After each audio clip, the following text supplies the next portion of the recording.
Picture a cold, dimly lit basement somewhere in a quiet Czech town. The air is thick with the smell of decay, and the stone walls seem to close in with every breath. In the corner, two small shapes sit motionless, children, weak and wounded, their tiny bodies bearing the marks of months of abuse and starvation. This was not a movie set or a horror story. It was real. In 2007, Czech police stumbled upon one of the most disturbing cases of child abuse in modern times. The story begins years earlier with the Morova family. Klara Morova was the eldest daughter, followed by her younger sister, Katerina. They grew up in Kurim, a small, picturesque town in the Czech Republic, about 120 miles from Prague. Kurim was peaceful, a blend of countryside charm and modern life, schools, shops, and families living quietly side by side. Little is known about the sisters' early years, but Klara, described as a beautiful young woman with light hair and blue eyes, showed troubling signs of mental illness while still a child. Those close to her later recalled symptoms that resembled schizophrenia, a serious disorder that can distort a person's sense of reality, causing hallucinations, delusions, and erratic behavior. There's no record of her ever receiving a proper diagnosis, but friends and relatives said she often spoke of divine visions and religious prophecies. Her younger sister, Katerina, seemed drawn into those same beliefs, mirroring Klara's thoughts and mannerisms. What began as sibling closeness slowly turned into something darker, a shared fantasy world where their delusions fed off one another. Despite their growing obsession, both sisters managed to live ordinary lives on the surface. They finished school without major problems, and Klara went on to study education at a university. Her future appeared bright. She fell in love with an older man, and at 25, she became a mother to a baby boy named Jakub. 2 years later, her second son, Andrei, was born. For a time, the family seemed happy. But as the years passed, Klara's unpredictable moods and aggressive outbursts strained the marriage. Eventually, her husband could no longer cope and left, forcing Klara to raise their two children alone. She did her best to be a good mother, attending school events, signing them up for summer activities, and giving them as normal a life as she could manage. Yet behind the surface of stability, Klara was sinking deeper into loneliness and depression. Hoping for comfort, she asked Katerina to move in with her and the boys. It was a decision that would change everything. Not long after, a new person entered their lives, a girl named Anika, who claimed to be 12 years old. Klara met her through university connections, and Anika told her a heartbreaking story. She had escaped from a youth home, where she was mistreated and had nowhere else to go. Klara, empathetic and vulnerable, welcomed her into the family. She had no idea that this act of kindness would lead to unthinkable tragedy. Some reports say it was Katerina, who worked at a youth shelter, that first came across Anika. The girl told her she had escaped from a child trafficking ring and was terrified of being found again. Other accounts give different details, but they all lead to the same truth. Anika entered the Morova sisters' home, and with her came chaos. To Klara and Katerina, both deeply religious and emotionally unstable, the girl seemed like a gift from God. They welcomed her warmly, unaware of the dark secret behind her innocent face. Anika was not a child at all. She was a 32-year-old woman named Barbara Skrylova. Barbara suffered from a rare condition that made her look much younger than her age.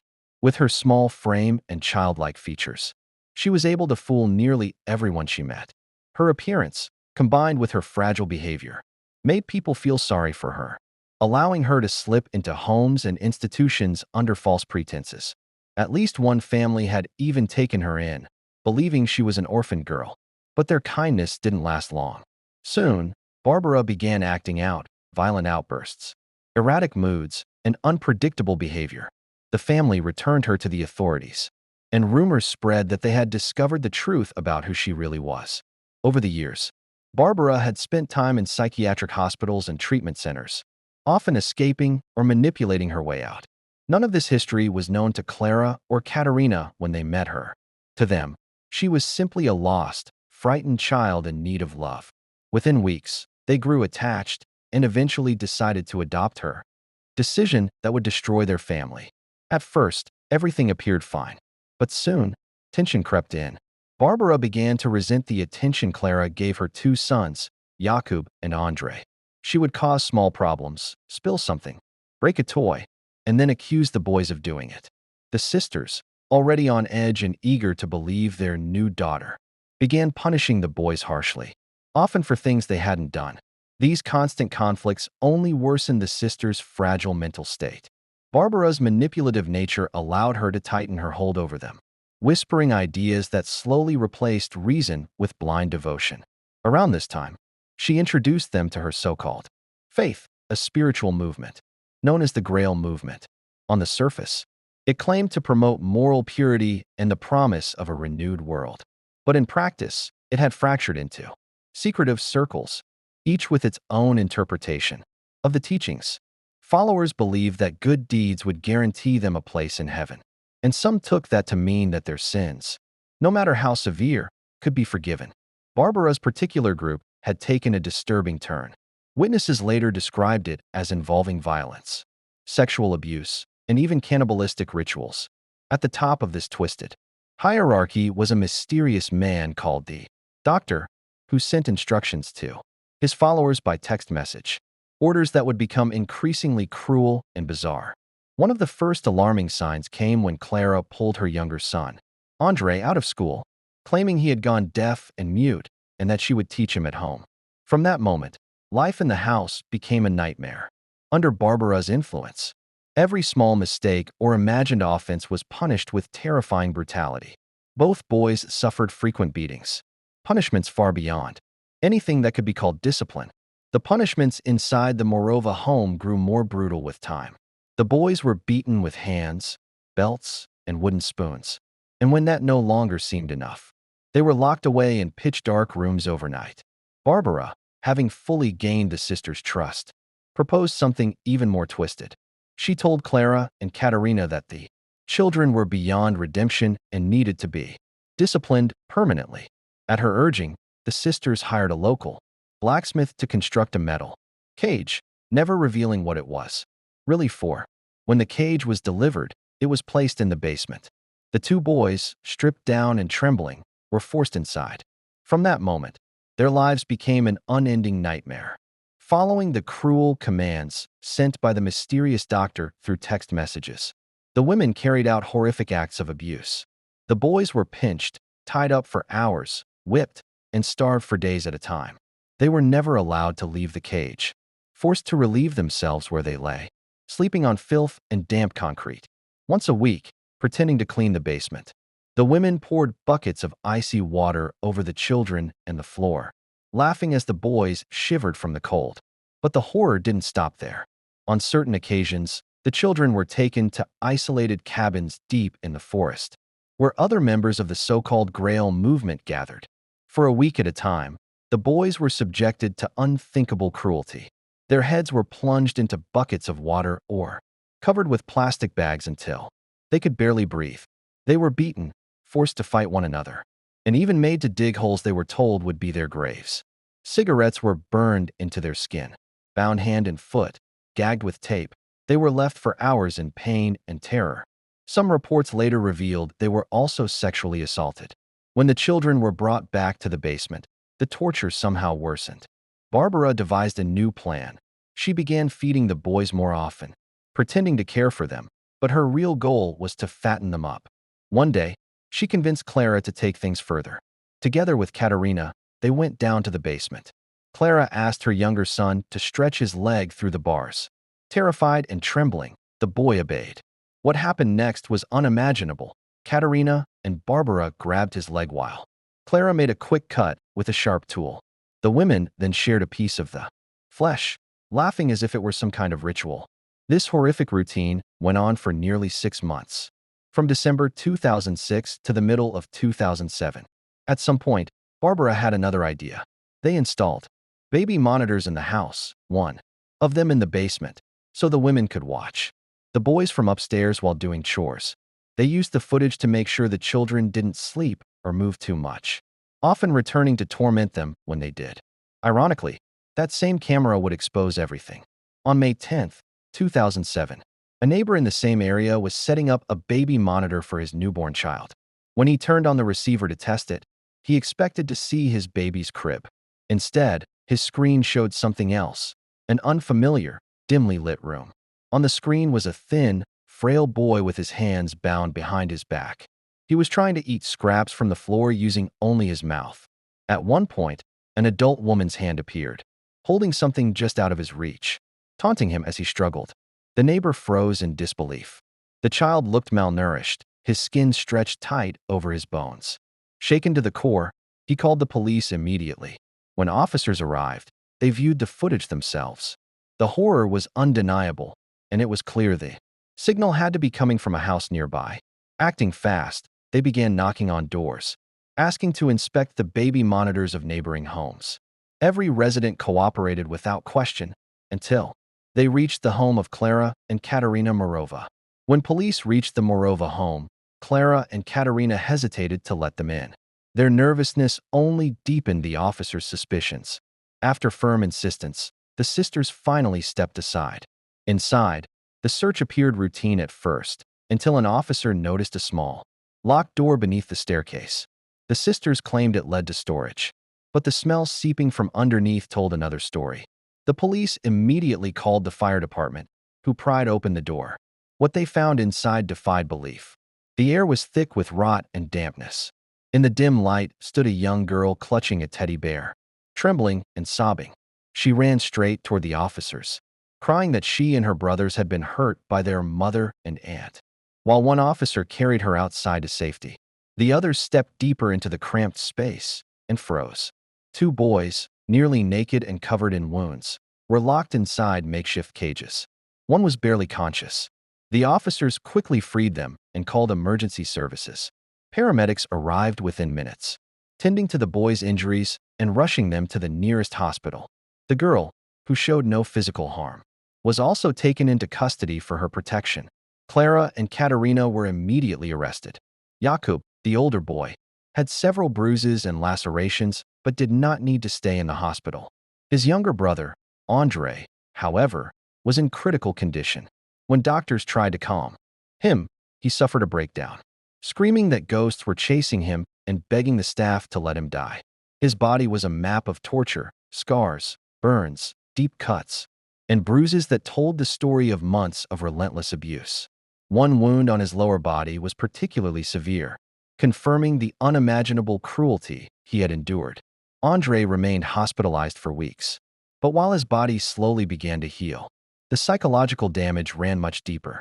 As investigators began piecing together what had happened in that quiet Czech home, the case grew stranger by the hour.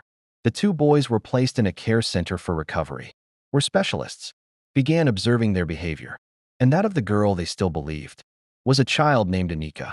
From the beginning, Anika was defiant and uncooperative. She refused therapy, lashed out at staff, and seemed far too cunning for her supposed age. Then, during a psychological evaluation, she was handed crayons and paper and asked to draw. Instead of childish doodles, she produced complex geometric diagrams and mathematical formulas far beyond what a 12-year-old could create. Before doctors could finish their evaluations, Anika vanished. She escaped through a window one night without leaving a trace. Authorities launched an immediate manhunt, distributing flyers with her photo and information. Tips poured in from across the region, and soon, police made a shocking discovery. Several people recognized the girl, not as a missing child, but as a grown woman named Barbara Skrylova, age 33. Further investigation revealed that Barbara had received help from acquaintances who provided false documents under their son's name, enabling her to flee the country. Her escape route led first to Denmark and later to Oslo, Norway. In Norway, Barbara reinvented herself once again, this time as a 13-year-old boy named Adam. She shaved her head, changed her clothes, and told authorities she had run away from an abusive father. She was taken in by a kind family and even enrolled in school, where teachers quickly labeled her a gifted student due to her intelligence and behavior. Her deception might have continued indefinitely if not for the persistence of Czech investigators working with international agencies. They traced her movements and confirmed her true identity through DNA testing. Barbara was arrested and extradited to the Czech Republic to face charges. Upon her return, She underwent multiple psychological evaluations. Experts noted clear signs of delusional and psychotic tendencies. One of the most revealing details came from a Norwegian teacher, the very person who had grown suspicious of Adam. That teacher's concerns ultimately led to Barbara's capture and the unraveling of her chilling masquerade. When police first arrived at the house, the residents hesitated to let them in. Eventually, they had no choice but to comply. During the inspection, officers discovered a small, locked door beneath the staircase.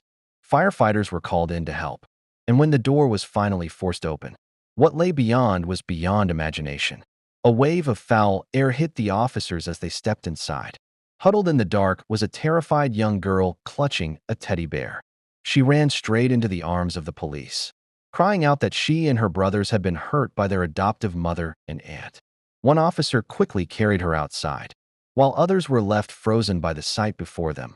Two nearly naked boys, their bodies marked by bruises and cuts, locked in small cages like animals. One of the boys appeared unconscious. They were freed at once, given emergency care, and rushed to the hospital. The girl, who showed no visible injuries, was taken into protective custody.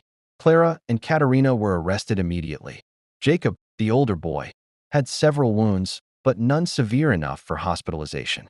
Both he and his sister were transferred to a child protection center. Andrzej, the younger boy, was in far worse condition. When he arrived at the hospital and realized he was no longer trapped in the basement, he suffered a violent panic attack.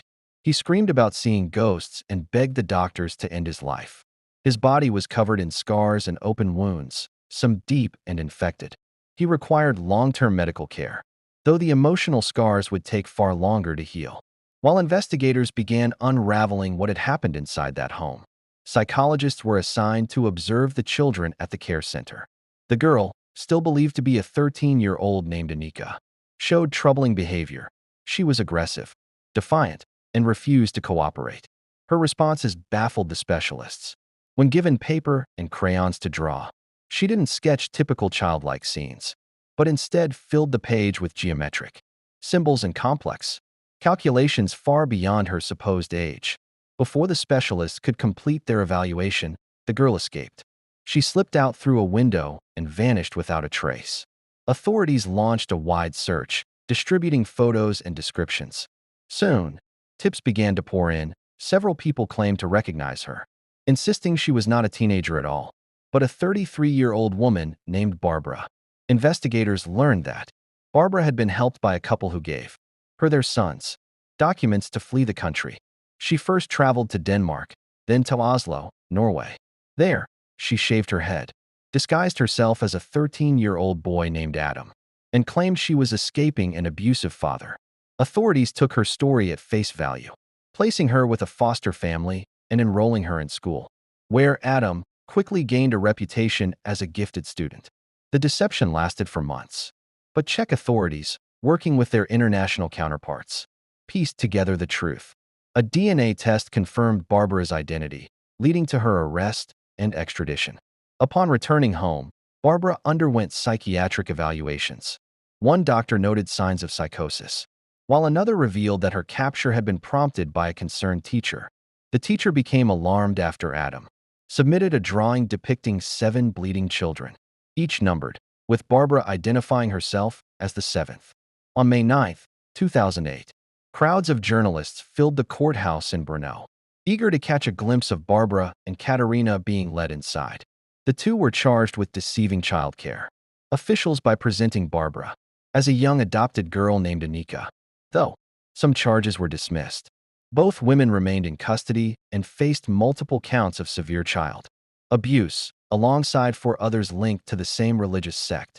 During the trial, Clara appeared frail and deeply shaken. She confessed to abusing her sons, but claimed she had been manipulated by her sister and Barbara. She said they had drawn her into the teachings of a cult, warping her sense of reality until she could no longer understand the horror of her actions. Barbara, for her part, accused the sisters of abusing her, claims the court largely dismissed. The most harrowing testimony came from Jacob and Andre themselves. They described how they had been starved, beaten, humiliated, and even mutilated by the women who were supposed to care for them. Officers who had raided the house also testified, recalling how one child had been lying naked on the floor while Barbara, still pretending to be Anika, clung to their legs to stop them from entering further. The prosecutor argued that the goal of the abuse had been total submission, to strip the children of their will and make them obedient to the cult's twisted beliefs. In his verdict, the judge described the crimes as an attempt to destroy a child's soul. While he acknowledged the possible influence of a cult, he stated there was no concrete proof linking it directly to the crimes. All 6 defendants were found guilty. Clara received a 9-year sentence in a high-security prison. Katerina was sentenced to 10 years. 3 others connected to the group received 7 years each. Barbara, then 34, was convicted of repeated abuse and extreme cruelty, but sentenced to only 5 years in prison. The mysterious doctor who supposedly directed the group's actions was never identified. Many were outraged at the light sentences given, the unimaginable suffering inflicted on the 2 boys. Even more shocking, Barbara was released on parole after serving barely half her term, just over 2.5 years. Her lawyer argued that her deteriorating mental health warranted early release. Jacob and Andre have since received years of therapy and care, though they've managed to rebuild their lives. The horrors of what happened in that house will forever remain with them.